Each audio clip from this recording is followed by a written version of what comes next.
ನನ್ನ ಹತ್ಯೆಗೆ ಸಂಚನ್ನ ರೂಪಿಸಲಾಗಿತ್ತು ಅನ್ನುವಂತಹ ಗಂಭೀರ ಆರೋಪವನ್ನು ಮಾಡಿದ್ದಾರೆ ಗಂಗಾವತಿ ಶಾಸಕ ಜನಾರ್ದನ ರೆಡ್ಡಿ. ಈ ಘಟನೆ ಒಂದು ಪ್ರೀ ಪ್ಲಾನ್ ಅಂತ ಹೇಳಿದ್ರು ಜನಾರ್ದನ ರೆಡ್ಡಿ. ನ್ಯೂಸ್ ಫಸ್ಟ್ ಜೊತೆ ಎಕ್ಸ್ಕ್ಲೂಸಿವ್ ಆಗಿ ಮಾತನಾಡುವಂತಹ ಟೈಮ್ನಲ್ಲಿ ನಾನು ಕಾರ್ನಿಂದ ಬಂದು ಇಳಿದ ತಕ್ಷಣ ಫೈರಿಂಗ್ ಮಾಡಿದ್ರು, ನನ್ನ ಮೇಲೆ ಅಟ್ಯಾಕ್ ಮಾಡಿದಾಗ ಗುರಿ ತಪ್ಪಿ ಕಾರಿಗೆ ಬುಲೆಟ್ ಬಿದ್ದಿದೆ, ನನ್ನ ಮೇಲೆ ನಡೆದಂತಹ ದಾಳಿಯದು, ಆ ಗುಂಡು ನನ್ನ ಕೈನಲ್ಲಿದೆ ನೋಡಿ ಅಂತ ಹೇಳಿ ಅದನ್ನ ತೋರಿಸಿದ್ದಾರೆ ಜನಾರ್ದನ ರೆಡ್ಡಿ. ವಾಲ್ಮೀಕಿ ಪುತ್ಥಳಿಯ ನೆಪದಲ್ಲಿ ಕಲ್ಲು ತೂರಾಟ ಮಾಡಿದ್ದಾರೆ. ಕ್ರಿಮಿನಲ್ ನಾರ ಭರತ್ ರೆಡ್ಡಿ ನನ್ನ ಕಾಲಿನ ಧೂಳಿಗೂ ಸಮ ಅಲ್ಲ, ಇದು ಜನಾರ್ದನ ರೆಡ್ಡಿಯವರ ಮಾತು. ಜನಾರ್ದನ ರೆಡ್ಡಿ ಅವರು ನ್ಯೂಸ್ ಫಸ್ಟ್ ಜೊತೆ ಎಕ್ಸ್ಕ್ಲೂಸಿವ್ ಆಗಿ ಮಾತನಾಡುವಂತಹ ಸಂದರ್ಭದಲ್ಲಿ ಹೇಳಿದಂತಹ ಮಾತು ನೋಡಿ. ಹೊಸ ವರ್ಷದ ಮೊದಲ ದಿನ ಅನಿರೀಕ್ಷಿತವಾದಂತಹ ಘಟನೆ ಬಳ್ಳಾರಿಯ ಅವಂಭಾವಿಯಲ್ಲಿ. ಅವಂಭಾವಿ ಅಂದ್ರೆ ಜನಾರ್ದನ ರೆಡ್ಡಿ ಹಾಗೆ ಶ್ರೀರಾಮುಲು ಅವರ ನಿವಾಸ ಇರುವಂತಹ ಸ್ಥಳ. ಎರಡು ಮನೆಗಳು ಅಕ್ಕಪಕ್ಕದ ಮನೆಗಳು, ನಡುವೆ ಒಂದು ಕಾಂಪೌಂಡ್ ಇದೆಯಷ್ಟೇ. ಜನಾರ್ದನ ರೆಡ್ಡಿ ಅವರ ಮನೆಯ ಮುಂಭಾಗದಲ್ಲಿ ಆ ರೋಡ್ ಏನ್ ಕಾಣಿಸ್ತಾ ಇದೆ, ಅಲ್ಲಿ ಆ ಭಾಗದಲ್ಲಿ ಜನಾರ್ದನ ರೆಡ್ಡಿ ಅವರಿಗೆ ಸೇರಿದಂತಹ ಜಾಗ, ಖಾಸಗಿ ಜಾಗದಲ್ಲಿ ಬ್ಯಾನರ್ ಹಾಕೋದಕ್ಕೆ ಮುಂದಾಗಿದ್ರು ಕಾಂಗ್ರೆಸ್ನ ಕಾರ್ಯಕರ್ತರು. ಇದು ಜನಾರ್ದನ ರೆಡ್ಡಿ ಅವರು ಹೇಳಿದಂತಹ ಮಾತು.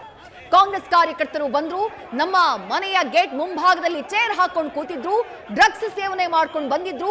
ನಮ್ಮವರು ಹೋಗಿ ಅವರನ್ನ ಪ್ರಶ್ನೆ ಮಾಡಿದಾಗ ಇಲ್ಲಿ ಯಾಕೆ ಕೂತಿದ್ದೀರಿ ಎದ್ದೇಳಿ ಅಂತ ಹೇಳಿದಾಗ ಗಲಾಟೆ ಮಾಡೋದಕ್ಕೆ ಮುಂದಾದ್ರು. ಅಂದ್ರೆ ಅವರ ಉದ್ದೇಶನೇ ಗಲಾಟೆ ಮಾಡುವುದಾಗಿತ್ತು, ಪ್ರೀ ಪ್ಲಾನ್ ಮಾಡಿಕೊಂಡು ಆ ಜಾಗಕ್ಕೆ ಬಂದಿದ್ರು ಅವರು ಅಂತ ಹೇಳಿ ಜನಾರ್ದನ ರೆಡ್ಡಿ ಆರೋಪವನ್ನ ಮಾಡಿದ್ದಾರೆ. ಸುಮಾರು 5,000 ಸಂಖ್ಯೆಯಲ್ಲಿ ಏಕಾಏಕಿ ಕಾರ್ಯಕರ್ತರು ಬರ್ತಾರೆ, ಕಲ್ಲು ತೂರಾಟ ಮಾಡ್ತಾರೆ. ಈಗಲೂ ನಮ್ಮ ಮನೆಗಳ ಮೇಲೆ ಕಲ್ಲು ತೂರಾಟ ಆಗ್ತಾ ಇದೆ, ಬಿಗುವಿನ ಪರಿಸ್ಥಿತಿ ಇದೆ. ಇದಕ್ಕೆಲ್ಲ ಕಾರಣ ಬಳ್ಳಾರಿಯ ಕಾಂಗ್ರೆಸ್ ಶಾಸಕ ನಾರಾ ಭರತ್ ರೆಡ್ಡಿ ಅನ್ನೋದು ಜನಾರ್ದನ ರೆಡ್ಡಿ ಅವರು ಮಾಡಿದಂತಹ ನೇರ ಆರೋಪ. ಗಂಗಾವತಿಯ ಶಾಸಕರು ಗಂಭೀರ ಆರೋಪವನ್ನ ಮಾಡಿದ್ದಾರೆ.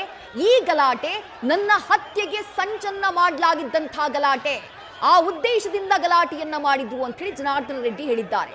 ವಿಪರ್ಯಾಸ, ದುರಂತ ಏನು ಅಂದ್ರೆ ಜನಾರ್ದನ ರೆಡ್ಡಿ ಅವರ ನಿವಾಸದ ಮುಂಭಾಗದಲ್ಲಾದಂತಹ ಈ ಗಲಾಟೆಯಲ್ಲಿ ರಾಜಶೇಖರ್ ಅನ್ನುವಂತಹ ಕಾಂಗ್ರೆಸ್ನ ಕಾರ್ಯಕರ್ತ ಪ್ರಾಣವನ್ನ ಕಳ್ಕೊಂಡಿದ್ದಾನೆ. ಗಮನಿಸ್ತಾ ಇದ್ದೀರಿ ದೃಶ್ಯಗಳಲ್ಲಿ ಮಾಜಿ ಸಚಿವ ಶ್ರೀರಾಮುಲು ಅವರನ್ನ ನೀವು ಗಮನಿಸಬಹುದು. ಆ ದೃಶ್ಯಗಳಲ್ಲಿ ಸ್ವಲ್ಪ ಕತ್ಲಿದೆ, ಆ ಭಾಗದಲ್ಲಿ ಪೊಲೀಸರ ಬಿಗಿ ಬಂದೋಬಸ್ತ್ ಇದೆ. ಶ್ರೀರಾಮುಲು ಅವರು ಕೂಡ ಸ್ಥಳದಲ್ಲಿದ್ದಾರೆ, ಅಲ್ಲೇ ಅವರ ನಿವಾಸ ಇರೋದು. ಸದ್ಯ ಜನರನ್ನ ಶಾಂತಗೊಳಿಸೋದೇ ದೊಡ್ಡ ಸವಾಲಾಗಿದೆ ಪೊಲೀಸರ ಮುಂದೆ. ಲಾಠಿ ಚಾರ್ಜ್ ಮಾಡಿದ್ರು,